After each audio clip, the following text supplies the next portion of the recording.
Your job is to have a worldview and to get that through your music.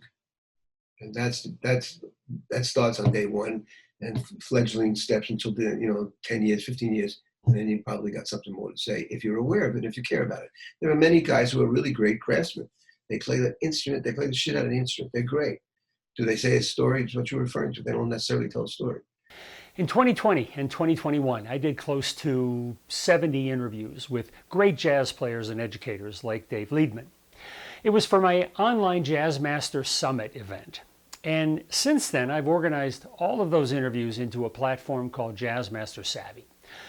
Now, these conversations, they're not focused on the player's resume or aspects of their life that you can easily find in other interviews. Instead, we dug into the music and their personal reflections on playing jazz with other jazz masters, like this quote from Louis Nash talking about playing with McCoy Tyner. I won't say that I felt like I was rushing. It wasn't quite like that, but his quarter note, the space between his quarter notes felt wider than the space between the quarter notes I was playing at the moment. So that's immediately I said, I'm going to have to adjust. And when I did, what I realized, I just kind of would breathe differently when I would play with McCoy. And a lot of times when I play with McCoy, the best way I could describe it is I felt like I was flying. I felt like I was airborne. You'll find some surprising personal insights, like this from Randy talking about his brother Michael's final days. Last time I saw him, this was probably only a month before he passed away. I went out to his house and he was kind of looking wistful. He was pretty sick by that point. And he looked at me and he kind of wistfully said, we were pretty good together. And I said, yeah, I think we were. And you'll hear tangible tips on playing and practicing. Arpeggios, backwards.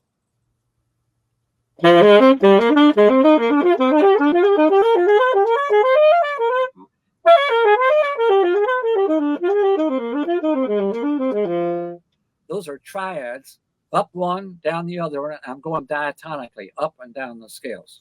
Many conversations bring up reflections of the player's early memories or influences, like Lenny White talking about his idols and the day he met one of those idols, Muhammed Ali. I lived in Jamaica, Queens. And I'm sitting in my mom and dad's kitchen, looking out the window, and there were some Muslims that lived across the street from us. And a big, long limousine came up, and sure as I was speaking, Cassius Clay gets out of this limousine, and I totally freaked out. This is before he fought Sonny Liston. And so I think my brother was with me and a couple of friends. We ran out of the house and went over to him. And he was gracious, and he was, he said, okay, I'm going in the house. I'll be back out. I'm going to come back out.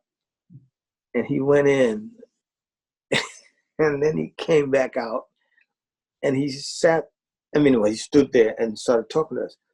And get insights behind the scenes of favorite bands or albums. Those sessions, we never saw music before we got to the date. We were basically sight reading the parts. And while our concept was starting to take shape, whatever that ultimately turned out to be, those recording sessions was a chance to see our concept in an early stage in that kind of library.